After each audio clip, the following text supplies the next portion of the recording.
Bismillahirrahmanirrahim. Assalamualaikum warahmatullahi wabarakatuh. Alhamdulillah asbahna ala fitratil Islam kalimatul ikhlas wa ala dini nabiyina Muhammadin sallallahu alaihi wasallam wa ala millati abina Ibrahim hanifa wa ma kana minal musyrikin. Alhamdulillah kita jumpa lagi pada hari ini. Tengok cahaya dan laut, langit sangat indah kan pada hari ini.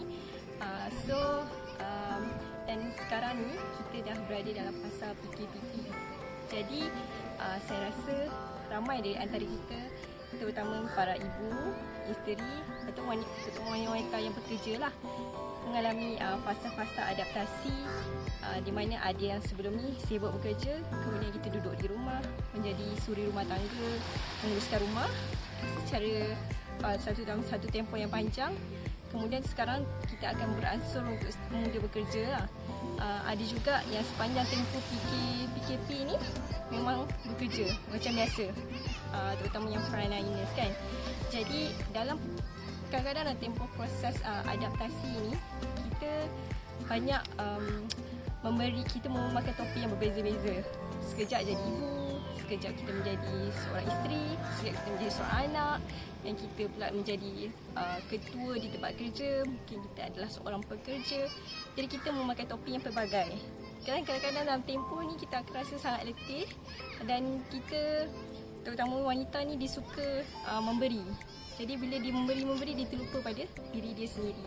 Jadi insya-Allah pada hari yang indah ni, saya nak kongsi tak banyak, beberapa saja tips apa yang mungkin kita boleh refresh dan revise balik, tips-tips kesihatan yang kita boleh lakukan dan tengok pada diri kita. Kita dah buat ke belum tips-tips ni? Okey. Jadi yang pertama, dalam kesibukan kita ni, kita mesti memperuntukkan masa untuk bersenam. Tips yang pertama, bersenam. Sekurang-kurangnya 3 hingga 5 kali seminggu kita kena peruntukkan masa untuk bersenam. Tak payah lama. Mungkin sekarang ni zaman yang canggih kan, adik-adik, akak-akak boleh tengok dekat dalam YouTube, ada banyak sangat tips-tips senaman ataupun cara-cara senaman dalam tempoh 15 minit, 20 minit, 30 minit, tapi efektif. Contohnya macam senaman high intensity. Dia efektif lah. Maksudnya dia melibatkan kardiovaskular. Kita pun jantung akan duduk akan naik punya kadar denyutan nadi jantung kita ni. Itu yang pertama. Ataupun senaman yang melibatkan bebanan untuk kita kuatkan otot-otot dalam badan. Sebab apa bila pentingnya kita bersenam ni? Bila kita bersenam, kita akan tingkatkan metabolisme badan kita. Yang kedua, dia akan melancarkan pengaliran darah dalam badan. So kita akan jadi lebih bertenaga, dan kiranya kita melalui kehidupan seharian-harian tu taklah kita cepat penat. Okey.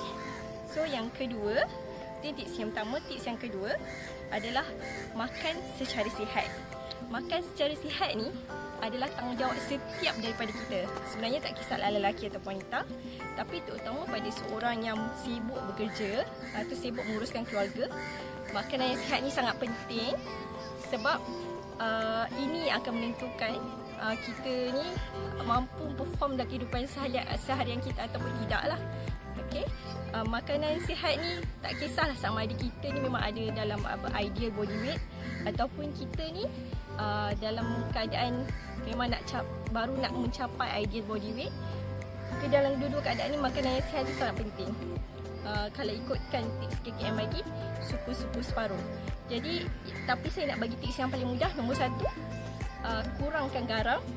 Yang kedua, kurangkan gula. Dan yang ketiga, pastikan setiap kali kita makan ada fiber. Fiber ni maksudnya serat lah. Serat sama ada daripada untuk buah-buahan ataupun sayur-sayuran. Pastikan setiap kali kita makan, dalam hidangan kita tu ada unsur-unsur ni. Dan sedang garam dan gula ni sebenarnya adalah satu habit. Memang kalau ada orang yang selalu makan makanan yang manis, memang dia dibesarkan untuk makan makanan yang manis, dengan makan makanan yang manis, memang agak susah untuk dia ubah. Tapi ini adalah habit yang kita boleh perlahan-lahan ubah.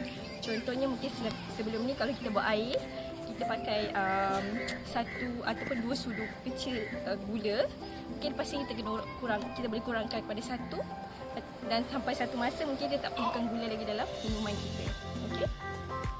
Dan yang ketiga, ini penting sangat tapi ramai yang ambil mudah dapatkan tidur yang berkualiti.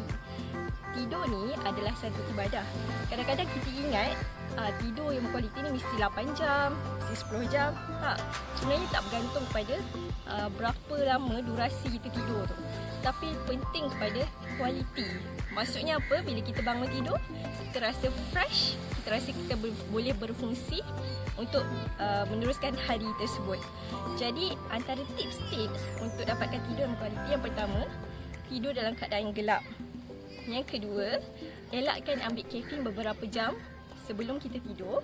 Yang ketiga, kalau mampu, mungkin susah sikit kalau ada anak-anak kecil, tapi kalau kita mampu, cuba tidur dalam keadaan yang sunyi. Dan ada satu lagi tips, ialah kita mandi air panas sebelum kita mandi hot bath sebelum kita tidur. Sebab dia akan, bila kita mandi air panas ni, dia akan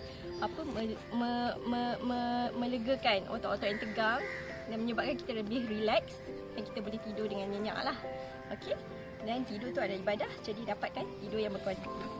Okey, yang keempat, tips saya yang keempat adalah minum air secukupnya. Minum air secukupnya bergantung pada berapa berat badan kita lah.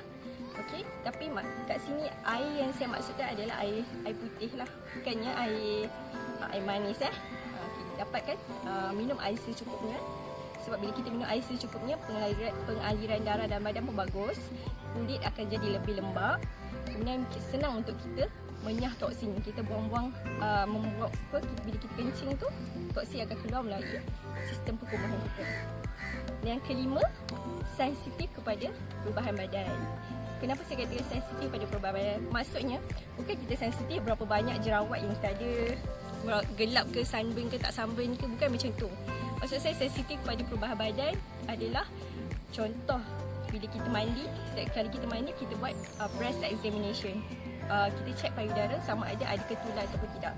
Ni kita dapat detect lah kalau sekiranya kita ada genetik breast cancer, kita dapat detect dengan lebih awal. Ataupun kita akan rasa ada masalah, kita boleh dapatkan rawatan awal. Okey, kemudian contoh lagi sensitif pada badan, kita alert dan aware dengan kitaran haid kita. Tak adalah bila pergi ke hospital kecemasan atas apa-apa masalah, bila doktor tanya tak ingat, tak tahu, tengok pregnant. So ini adalah tanggungjawab kita kepada tubuh badan kita. Sebelum saya akhiri sesi pada kali ini, saya nak kongsi satu kisah lah. Mungkin saya rasa ramai daripada kita dah tahu kisah ni, iaitu tentang Rabi'atul Adawiyah. Rabi'atul Adawiyah ni, lagu dia famous kan, saya dengar. Tapi kisah dia ni sangat unik bagi mata saya lah. Dia dibesarkan ataupun dilahirkan dalam keluarga yang sangat susah.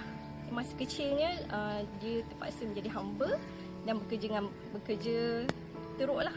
Jadi hamba kan, kerja berat. Jadi sampai pada satu masa tuan dia pada waktu tu macam kagum dan pelik, macam mana dia boleh bekerja dengan berat sangat pada siang hari, tapi dia tetap bangun malam untuk bertahajud kepada Allah SWT kan, untuk bermunajat kepada Allah SWT. Ini akhirnya tuan Rabi'atul Adawiyah pun melepaskannya. Dan Rabi'atul Adawiyah ni terkenal, tersohor di kalangan tabi'in bahawa dia adalah seorang yang tak dapat pendidikan secara formal untuk membaca, tapi dia dapat membaca Al-Quran dengan sangat baik dan dapat menjawab setiap kritikan ataupun persoalan yang diajukan kepadanya tentang Al-Quran. Jadi ada 3 pengajaran yang saya dapat bila saya baca tentang kisah Rabi'atul Adawiyah ni. Yang pertama, macam mana Rabi'atul Adawiyah ni seorang yang sangat positif. Dia boleh channelkan tenaga dia kepada cara yang lebih baik. Maksud saya, kalau ikutkan bila dia hidup susah macam tu, dia boleh je rasa macam down, dia rasa nak benci kan kepada kehidupan ni. Tapi apa yang Rabi'atul Adawiyah buat adalah dia channelkan segala negativity tu menjadi positivity di malam hari apabila dia bertahajud atau bermunajat kepada Allah Subhanahu Wa Taala. Ini menunjukkan kita tak boleh menjadi seorang yang ada victim punya mindset. kita jangan selalu fikir kita nak jadi orang yang macam kita menjadi mangsa keadaan. Tak. Rabi'ah Adawiyah dia ambil langkah proaktif dan dia menguasai keadaan walaupun dia tak dapat ubah kemiskinan dia, tapi dia boleh menjadi seorang yang sangat positif dan ternama dalam kesepitan tersebutlah. Okey. Yang kedua, apa kita boleh belajar tentang Rabi'ah Adawiyah adalah bila cinta dan kasih sayang hanya kerana Allah Subhanahu Wa Taala. Kadang-kadang bila kita buat sesuatu, contohnya kita buat kerja-kerja harian, kerja rumah, kita sibuk buat kerja kat tempat kerja, kadang-kadang mungkin kita tak mendapat apresiasi ataupun penghargaan yang kita nak. Tapi bila kita buat sesuatu kerana Allah SWT, kita akan terselamat daripada kekecewaan terhadap manusia. Dan inilah yang ditunjukkan oleh Rabi'ah Adawiyah.